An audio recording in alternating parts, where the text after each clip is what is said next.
We're on the starting grid where the lights will soon go out to start the race. It's a beautiful day, even if temperatures are quite high.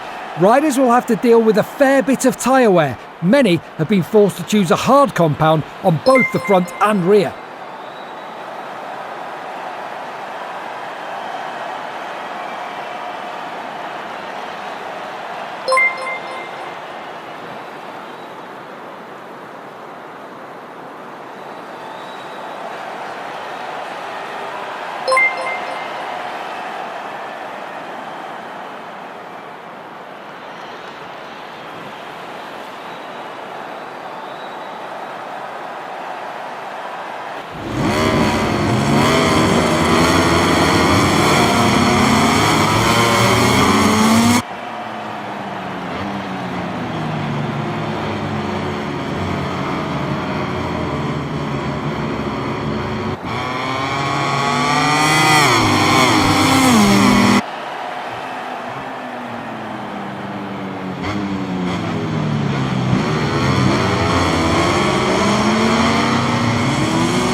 Whole shot device ready to start from pole position. Just a few more moments and the Grand Prix will begin.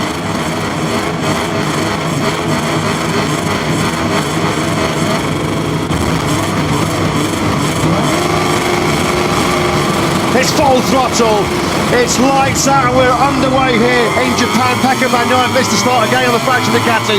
Away well from pole position was Jorge Martin. Jack Miller's going to slot himself into second place. A good start again by Brad Binder. There's contact further down. That's Fabio Vinales and Johan Zarco. Vinales tumbles over in the gravel track. More overseas disaster for the factory Aprilia team, but Martin in position A. He leads Miller on the brakes for the first time in turn 3.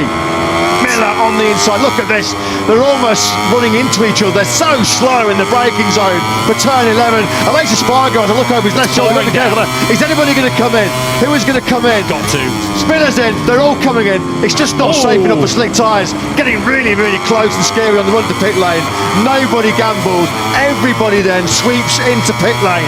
Who did go through? Fabio Quartararo stayed out. Pirro leads the Grand Prix. Michele Pirro then leads it. Pirro, Quartararo, Brado, Morbidelli and Crutchlow. So the three Yamahas, they have rolled the dice, they have stayed out. So we had what?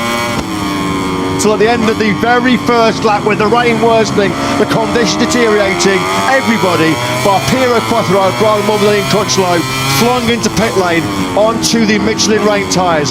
Here comes Pecco Bagnaia trying to find a way through, immediately back on Miller. Marc Marquez, Bezzecchi, Bagnaia picks him up as well. Miller through as well.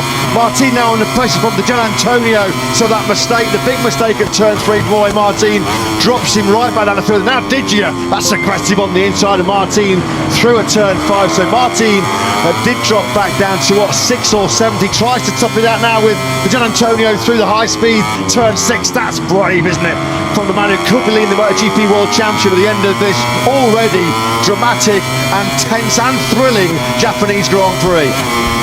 Oh, that's tight. Fastest on track. That was really tight. Martin has picked up Bezzecchi there coming through turn 9. Bagnaia on Marquez too. There was not much room there, but Martin made it through. And now Bagnaia also, Martin just in a little bit hot there, just slightly offline as he charged into turn 10. And now he picks up the drive and just absolutely blasts past Marc Marquez. That's where the rain's at its worst, isn't it? In that third sector. Martin up into the podium place in third. Espargaro just a little bit wide there. Zarco just needs those initial 2 or 3 laps as Martin again coming out of turn 11. It's like he's got a turbo button on that factory Ducati, just again like he did with Marquez in the previous lap.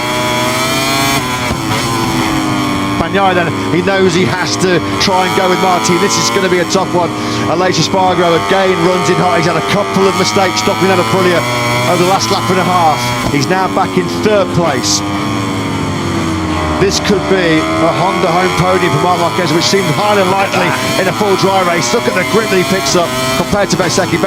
Marquez has to go to the right. He couldn't slipstream Bezzecchi there because he wouldn't have been able to have seen a thing with the vision problems with the spray issues. Marquez then into the podium places here. Marquez up to third. Yeah, look at that. Red flag is out. Yeah, red flag. Marc Marquez had his hand up there. You could see Marquez is aquaplaning down the start-finish straight. The red flag has come out due to the deteriorating weather conditions. So the pit lane then will be open in a couple of seconds' time. It'll be open for 60 seconds. And then the quick restart procedure will be enforced. Just to remind you about the quick restart procedure, every team and rider is allowed one mechanic, one team personnel to come to the grid to greet them, just to make sure that everything is A-OK, in working order. Starting once again with Martin and Bagnaia, as they were originally on the front row of the grid, but this time they have Marc Marquez for company. Visibility will be a problem. Look at that, you can barely pick out the riders that are at the back of this grid. The spray is going to be a major problem here, Motegi. And the red flag has been waved, so perhaps there was a gesture there from the riders who weren't particularly happy with the conditions. We might have need to be stopped. We might have to call this one, Lewis. Clearly the red flags are out again. The riders, of course, on the sighting lap, they're not really pushing that hard, are they? On the warm-up lap, well, it's the warm-up lap because they're trying to get heat in the tyres. Yeah, results declared. This one has been called then. Result declared here in Motegi. Full points awarded, owing to the fact that more than 50% of the race distance has been completed.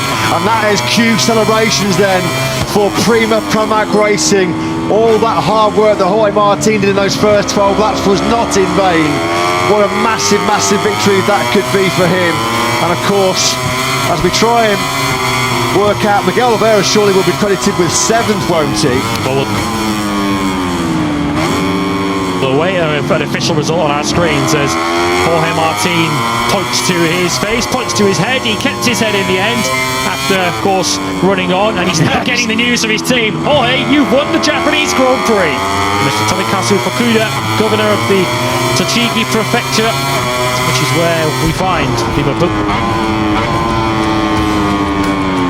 Outstanding performance.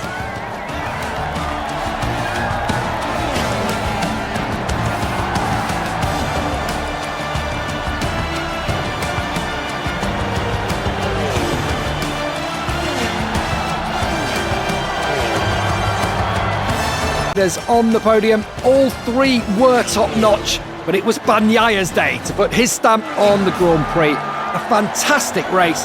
Pecco overjoyed because he knows he's pulled off something special.